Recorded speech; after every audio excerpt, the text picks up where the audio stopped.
that was really incredible.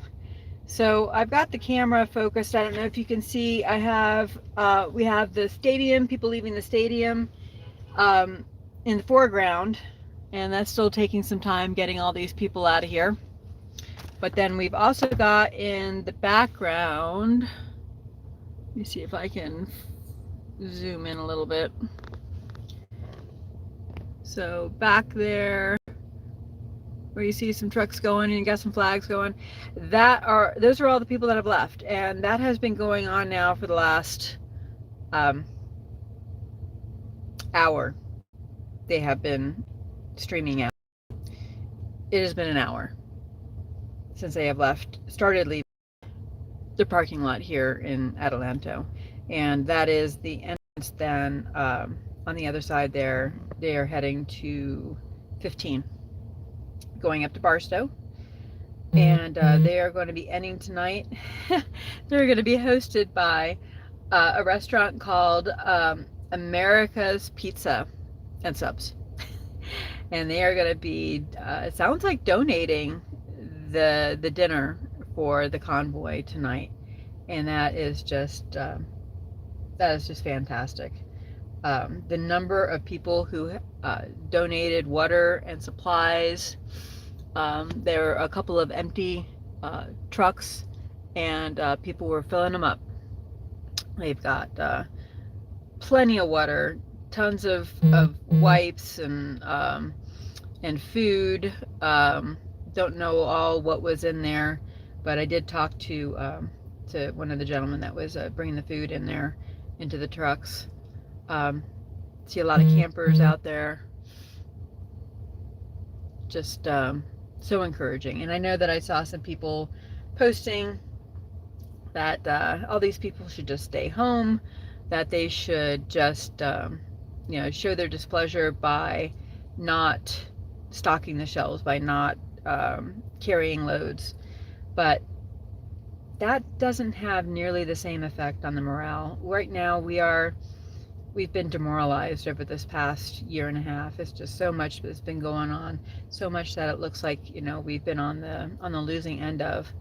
And the media wants us discouraged. The media wants us divided. And I think that's the best thing about these convoys, is it's uniting, it's inspiring, so long as they stay peaceful. And I think our people will be peaceful. My concern, and has been people have been commenting on this possibility too, having people try and infiltrate. I didn't see any protesters at all here, but I didn't see anybody making any trouble here. Everybody seemed good. The organizer, I don't recall her name.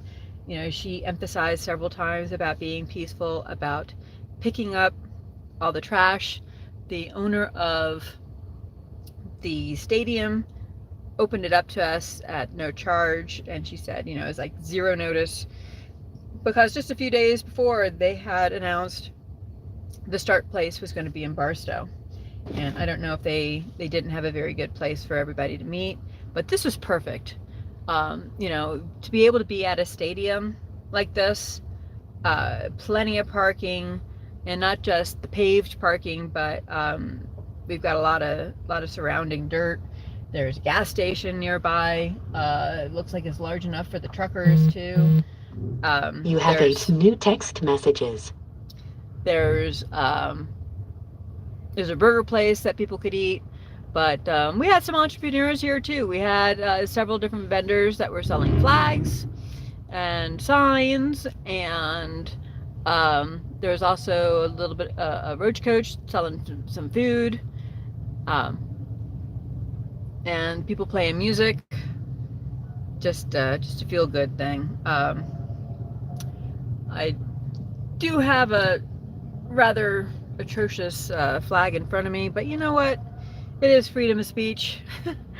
There aren't very many of those, though. The F. Biden signs, and it's not that. You have 9 new text messages. I've got lots of messages here. Of course, people have freedom of speech and they can display whatever sign they want, but this convoy is about so much more than just partisanship. We've got to get united again as a people and not just be thinking left and right. We need to start being able to talk to one another and giving grace to one another and seeing the good in one another, and the whole live and let live sort of thing that America really was founded on. We were founded on not having the government intruding in our lives. And if people who want to live their lives a certain way want to live that way, then that's fine. That's good. They will come to know the truth of whether they're right or wrong in good time. But don't tell me how to live. The things that New text message from Lisa Yao to editor. We've got people who just want to tell other people what to do. And honestly, I think that if you believe in the efficacy of the medicine, that's fine. Take it. I have some questions, and we haven't had a lot of debate on it, which is always makes things suspect. When you're not allowed to debate, it just raises so many more questions, and that's what the issue is here. But people should have that freedom, and I think as far as like the percentage of people who would have been willing to undergo the medicine probably would have been higher if they hadn't forced it on everybody. But whenever people force things on you, it just encourages a lot more people to doubt it and to be concerned about conspiracy theories and all that. And you know what? A conspiracy theory is only a theory until it's proven. And there's a lot of things that are theories that we live our lives by. So anyhow, so those cars are right there in the background there. They are still going strong. Let me see if I can get on there a little more.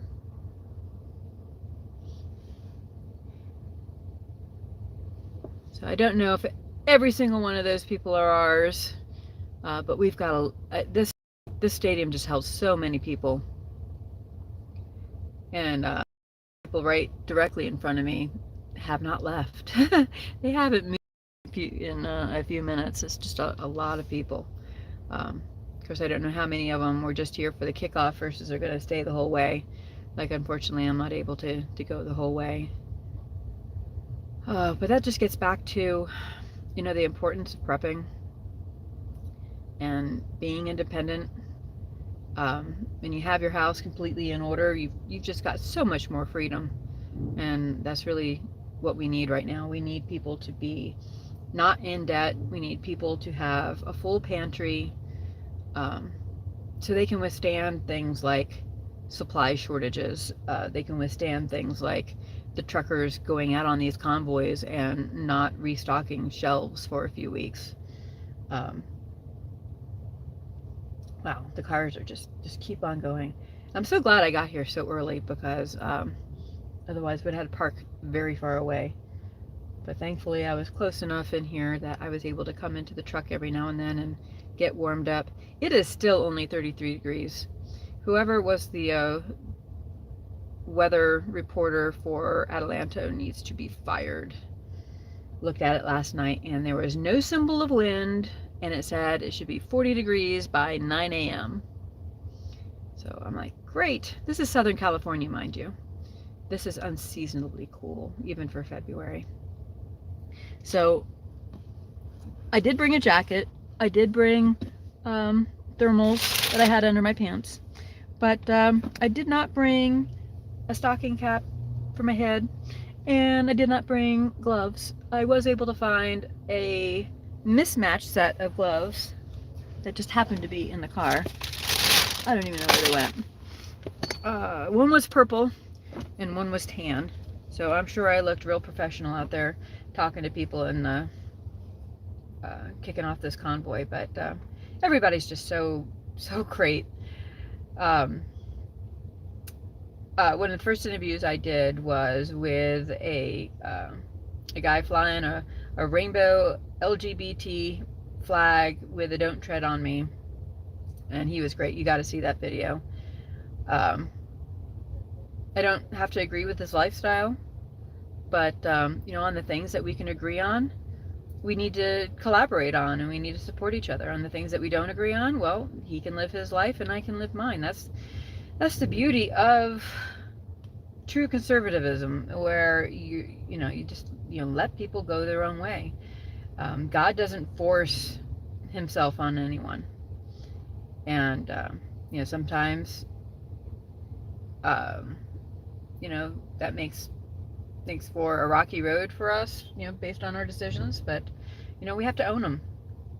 We have to be responsible for ourselves, and we can't have government telling us what to do. And that's what this is all about. This isn't, 'cause in terms of like people who have gotten the job, I'm sure there are a lot of people in this crowd who have. And that's what they were saying up in Canada. It's like 90% of the truckers have already gotten it. I don't know, they don't understand why there was such an uproar and why all these truckers were involved in it. And yeah, even though they got the job, they didn't want to. They were forced to.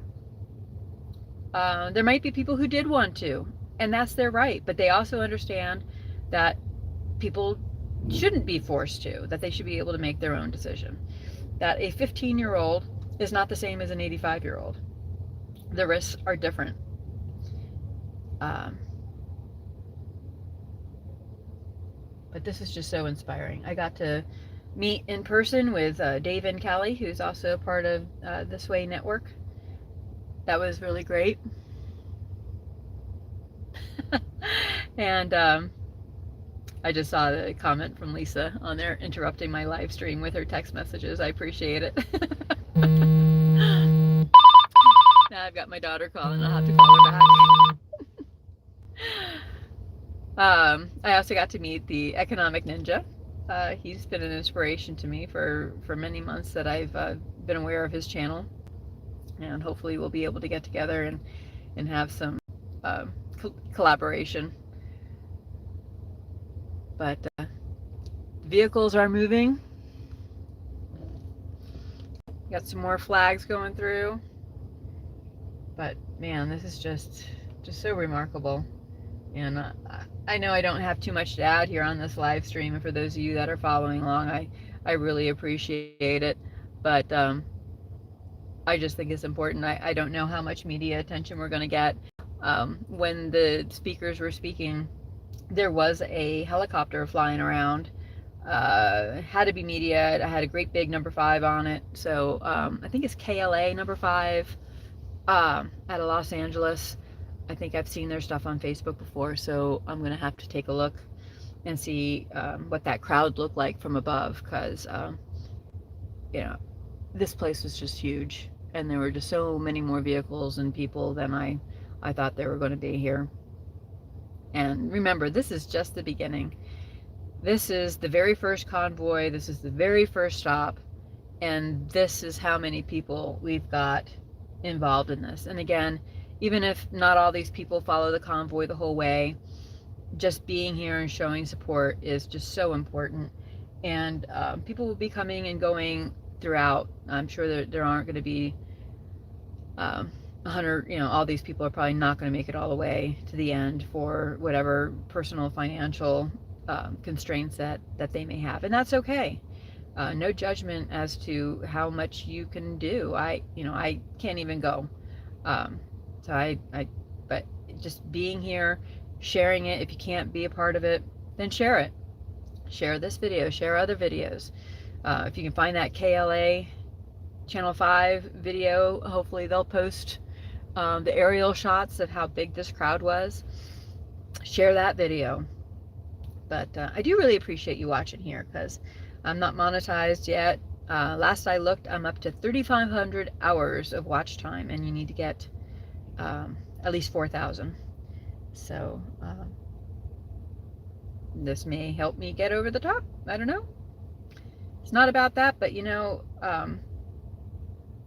financial freedom does allow you to do a lot more.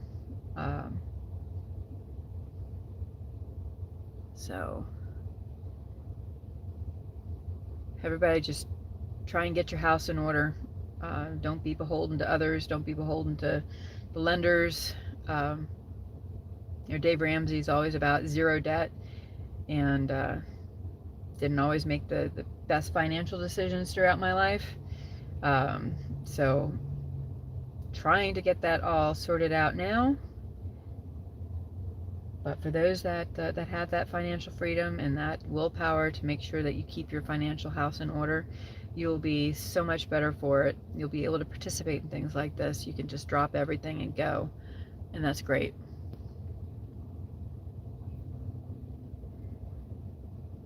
And those interest rates are going to be going up. So those of you that got variable interest rate credit cards, they're going to go up and get crazy expensive. So pay it off as fast as you can. Get those side hustles going. YouTube is an investment. I make wood signs. That's my main source of income for what I contribute to the family. My husband does have a full-time job, and very thankful for, with all the medical benefits and everything that's necessary.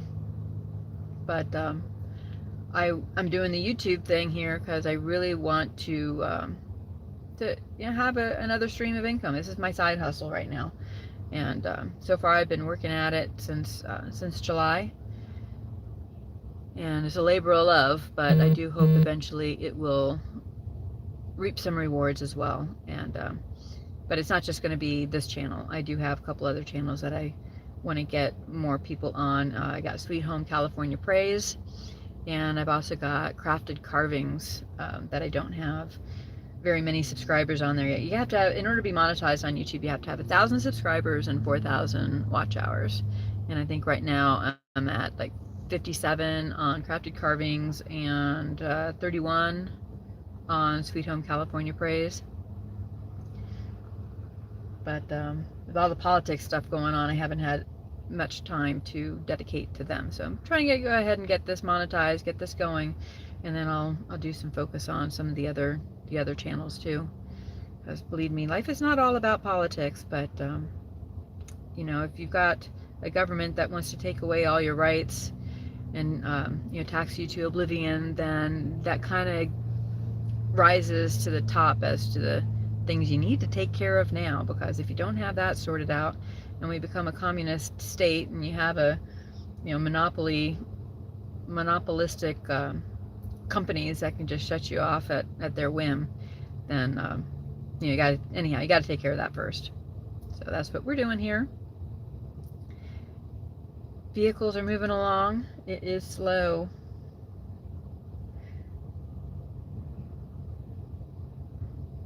And I do hope this is inspiring. I do hope that you'll try and find where a convoy may be passing nearby where you are. The peoplesconvoy.org does have their general itinerary. Routes can change, so be aware of that. But I think the end stops are probably pretty firm if you're near one of the end points. They do also have a way that you can donate directly on their website, which I think is like lessons learned from, not doing things through the GoFundMe, not even using the Give, Send, Go, which unfortunately still had to kind of capitulate to Canadian law, because where the funds were ultimately going were going to Canadian citizens. So I'm not sure how much of those funds are actually going to be able to get to them, but that's not a fault of Give, Send, Go at all. That's not their fault. That's the Canadian law, and hopefully that'll be overturned. But anyhow, one of the things that this convoy seems to be doing is oops, I'm just totally messing things up. One of the things that they seem to be doing is accepting funds on their own site directly. And according to their website, they have now gotten over $400,000 that have been donated. And I'm sure that doesn't count any of the cash and checks that were handed to the supervisors, the leaders here. So that's great. Because even though it sounds like American Pizza, sounds like they're donating their services tonight, and that's expensive. Can you imagine all these people? That's a lot of people to be feeding. So hopefully they'll get some money, some of the donations out of that, to support all of this. And of course the gas. Oh my goodness, can't even begin to count the cost on that. I traveled from Maryland to California a few years ago when we moved out here, and I was in my truck dragging a trailer, got about 10 miles to the gallon, and that was, I think we estimated over the course of the 4 or 5 days it took me to get here that it was somewhere close to $700 in gas. That was just the gas. That didn't count, the food.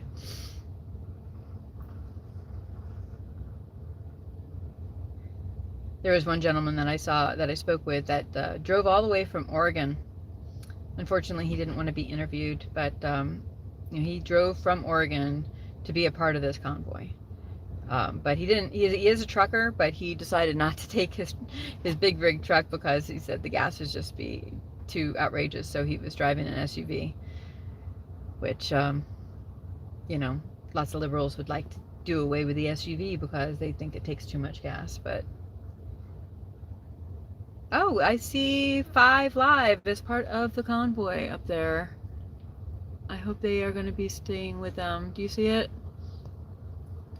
Let me see. Oh, there it is. Coming in at the right. So they got a van that's part of it too. So far as my links, for my other 2 channels, I will definitely provide them. I have included them in all my videos that I upload, but for the live thing where you got to type everything in on the phone, I just leave the description blank. I can add it in later.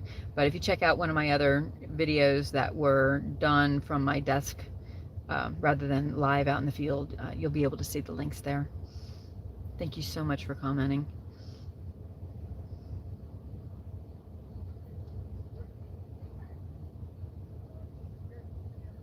Yeah, and they started moving out about 10:45 after the people were speaking, and we are now at 12:24. So we're talking almost 2 hours now, and we've still I can't see the end of the vehicles that are in front of me.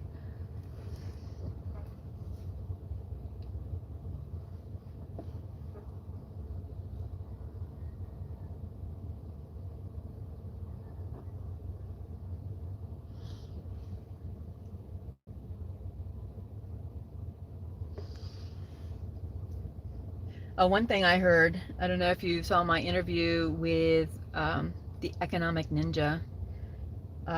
He said that he heard Canada was really regretting the whole bank seizure thing.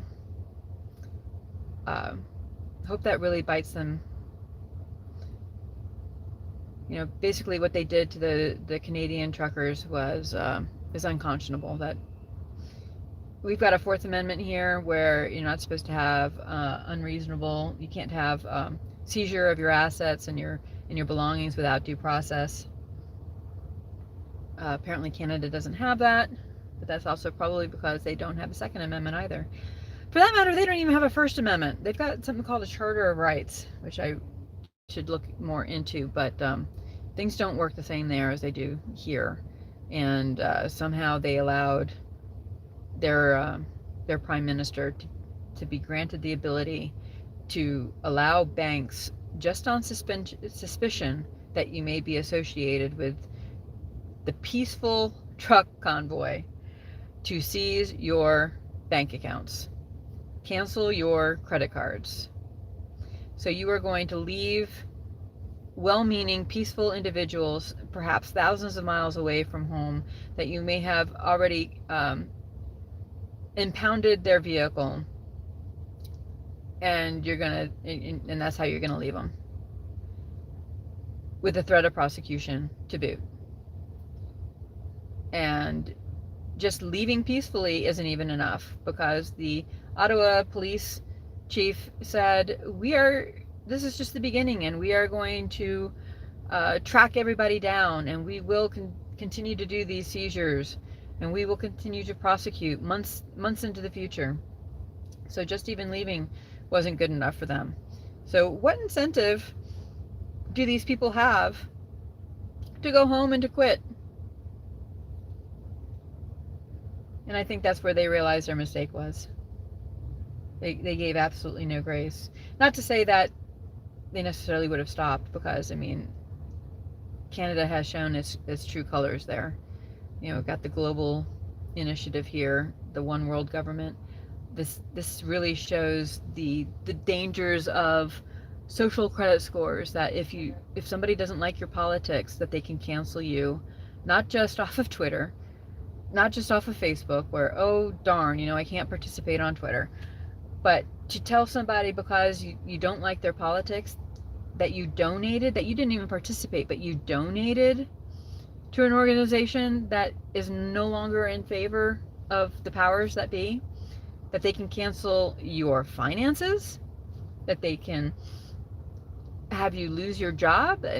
This leak from the Give, Send, Go, people have been losing their jobs over this because they gave $10, $25, $100.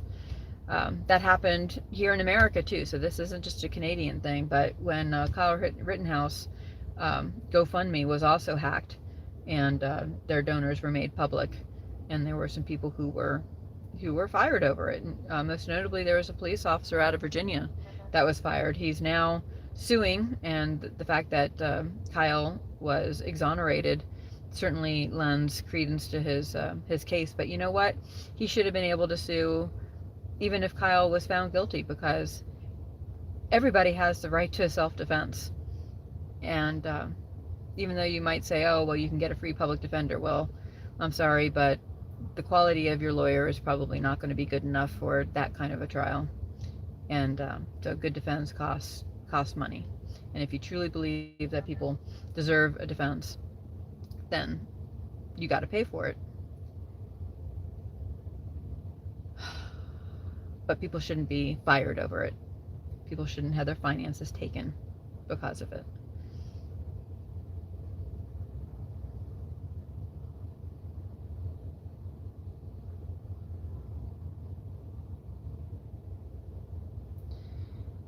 So we need to bring awareness to this. And the digital currencies, the social credit scores, that will just make it that much easier. You know, right now we still have the ability to do cash. They were trying to cancel cash during this epidemic. I can't tell you how many places I went to where they said, you know, no cash, because people were supposedly afraid of germs being spread through the cash. But we can't let them take the cash away. We can't let this go to everything being all digital. I'm not sure how much I know about the whole cryptocurrency thing. Maybe Economic Ninja can school me on that, because I'm really scared about something not being able to be physically in my hands, that it could just be taken away, that it could accidentally be deleted, you know, with Bitcoin and all, that, you know, you have to have some sort of key. Well, what happens if I lose my key? Yeah, you can lose cash too, but you know what? If I put it in the safe, the chances of it happening are pretty slim.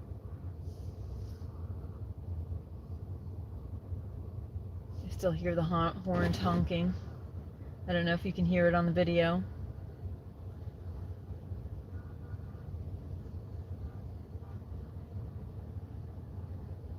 But this is just fantastic. And I know some people have also said, well, you know, we've got this world geopolitics going on with Ukraine and Russia. This is the last thing we need to be doing is to threaten our supply lines even more with this convoy going on here. But what better time than this to make our powers that be realize that if we don't do something about this, our supply lines will never get better. This country has been chronically understaffed for almost 2 years now, starting with the 15 days to slow the spread, and then we had the legislature offering enhanced unemployment, allowing people to stay home and get paid sometimes even more than they were making when they were at work. So then, of course, when it was time, those ended, people were demanding that they make what they were making on unemployment. So of course then inflation happened and people got to pay more. So I don't know how much good that's doing the people who were making $7 an hour before the pandemic, maybe making $15 an hour now, but then everything has gone up in price, double. Some of these things, you can't. Used to be I could go to Chick-fil-A and I could feed my husband and myself for $12, $13. We went to Chick-fil-A the other day in Palmdale, and it was $23. I'm like, what did we buy? But they have to pay the increased minimum wages or even more because people just won't work for less. So the thing is about wages is that you've got to provide value, and if you're not providing enough value, then you need to get the skills to get a job that does pay more. Work a side hustle. Not making a dime on YouTube yet, but this is an investment. I'll buy the expensive equipment when I start making some money. But my other side hustle is doing woodworking, and that's been going very well for me. I love it. I make custom signs. I don't have to risk making a whole bunch of something and then finding that nobody wants it. I make a prototype. I make gifts for my friends and family, and then I post it on Etsy. And if people like it, then great, I make more of it. If people don't like it, well, I only made one. And that design didn't go so well, so I'll make something else.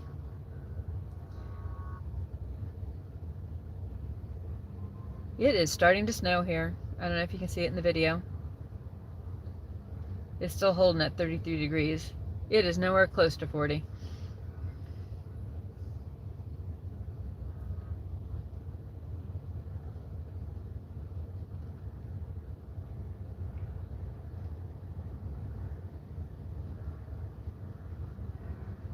That was one of the good things about Trump, is that he sought to deregulate.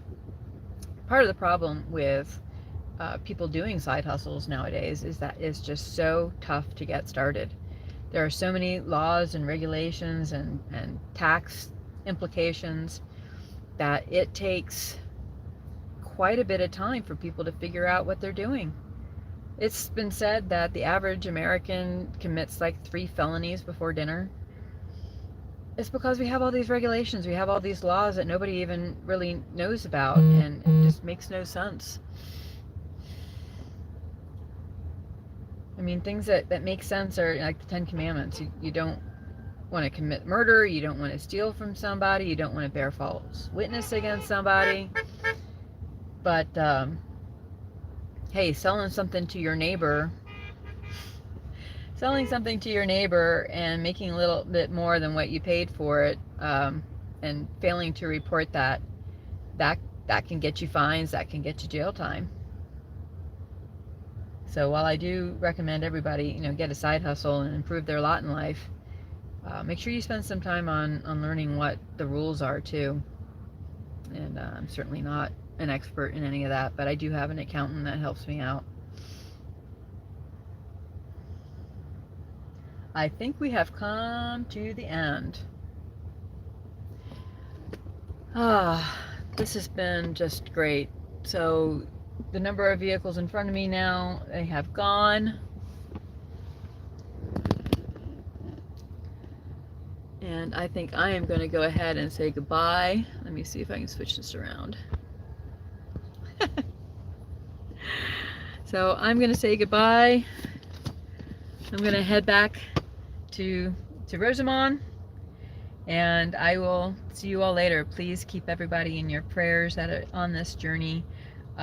You know, traffic accidents happen all the time, and when you've got this many people involved that don't necessarily know where they're going, they're just following the people ahead, you know, it's just more likely for accidents to happen. So please, you know, keep your distance. If you see any of the convoys going on in your area, don't try and cut in and out. Trucks can't stop on a dime.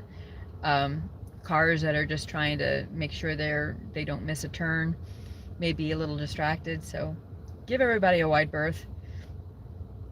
Don't tailgate, and just show a lot of grace to people as you're going through. I know that they're going to try and keep a lane open. So if you're part of the convoy, you just stay in the slow lane, and be safe, be peaceful, be gracious, sell conservatism, and trust in God. Okay? God bless, and I will talk to you next time. Bye.